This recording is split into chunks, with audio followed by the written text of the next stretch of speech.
Students, इस video में हम करने वाले हैं चैप्टर एटम्स एंड मॉलिक्यूल्स का lecture 2 postulates of Dalton's atomic theory. तो थोड़ा सा पहले बुक से, according to Dalton's atomic theory all matter whether an element a compound or a mixture is composed of small particles called atoms. उन्हीं के बारे में यहाँ पर डिटेल में दिया हुआ है। तो कोई भी एक एलिमेंट हो या कंपाउंड हो या मिक्सचर हो, एलिमेंट या कंपाउंड या मिक्सचर, जैसे एग्जांपल ले लेते हैं। सपोज आपके पास है एल्यूमिनियम एलिमेंट, कंपाउंड इसी का ऑक्साइड ले लो Al2O3, कोई मिक्सचर ले लो जैसे सॉल्ट इन वाटर।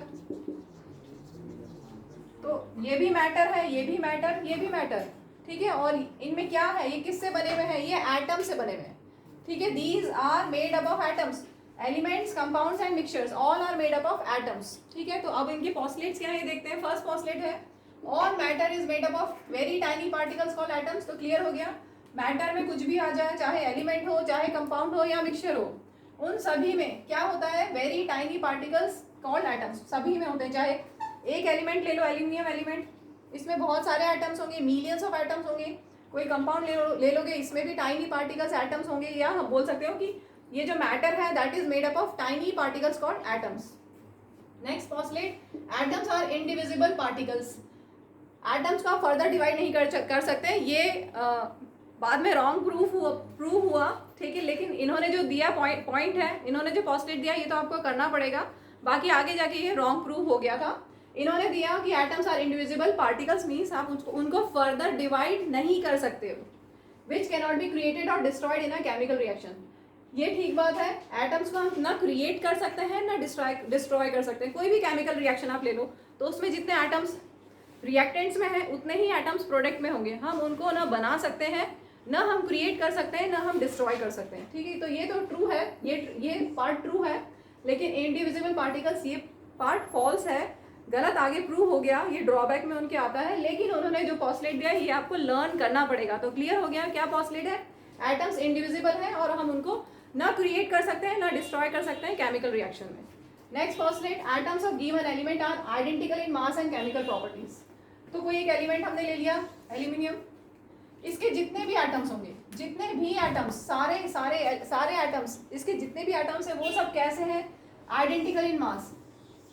इसके सारे एटम्स का मास सेम होगा और इसके सारे एटम्स का केमिकल प्रॉपर्टीज भी सेम होगा, ठीक है। तो अगर एक कोई एलिमेंट है, उसके जितने भी उस एलिमेंट के जितने भी एटम्स होंगे उन सब का मास भी सेम होगा और उन सब की केमिकल प्रॉपर्टीज भी सेम होंगी, मतलब वो जो रिएक्शंस होंगे वो सिमिलर होंगे एल्यूमिनियम के एलिमेंट के जितने भी एटम्स हैं उन सब का।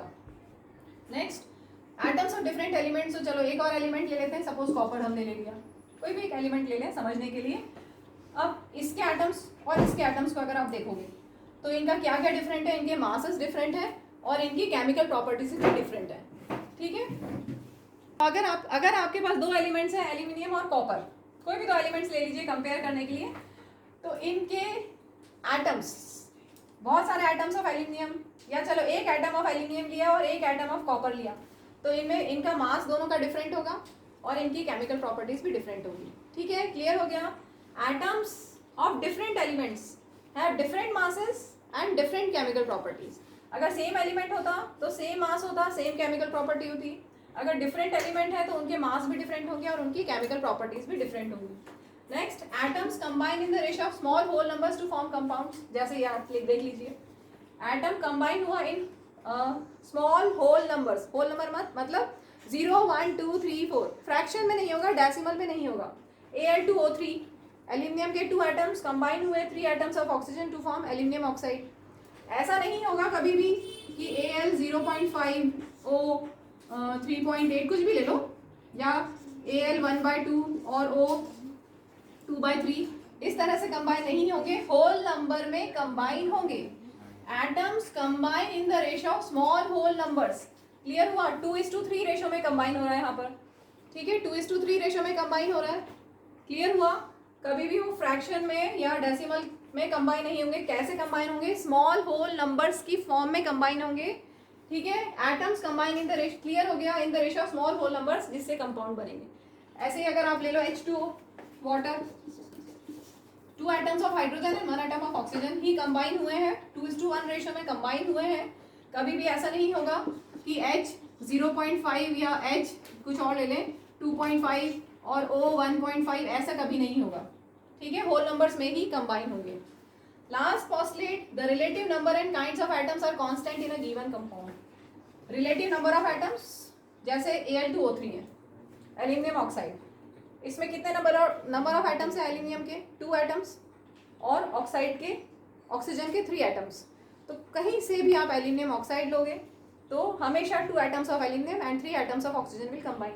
अगर आप H2O लेते हो तो कहीं से भी ले लो water, ocean water, sea water, lake water, tap water, कोई भी वाटर, उसमें हमेशा H2O, उसका फॉर्मूला हमेशा H2 होगा और उसमें हमेशा 2 atoms of hydrogen and 1 atom of oxygen ही कंबाइन होगा। कभी ऐसा नहीं है कि कहीं किसी जगह का वाटर का फॉर्मूला हो गया H3O, ऐसा नहीं होगा, या H2O2, ऐसा नहीं होगा। हमेशा 2 atoms of hydrogen and 1 atom of oxygen will combine to form 1 molecule of water, ठीक है। तो नंबर ऑफ एटम्स फिक्स होता है एंड काइंड ऑफ एटम्स, ऐसा नहीं है कि वाटर में ऐसा आ जाए, कोई और दूसरा एलिमेंट आ जाए H2Cu, या वाटर में H2 कुछ ले लें, Al ले लें, ऐसा कभी नहीं होगा, ठीक है। जो फिक्स एटम्स है वाटर में हाइड्रोजन एंड ऑक्सीजन ही कंबाइन होंगे इन द रेशियो 2:1, तो वही रहेगा। काइंड ऑफ एटम भी फिक्स रहेगा, नंबर ऑफ एटम्स भी फिक्स रहेगा, कांस्टेंट रहेगा इन अ गिवन कंपाउंड।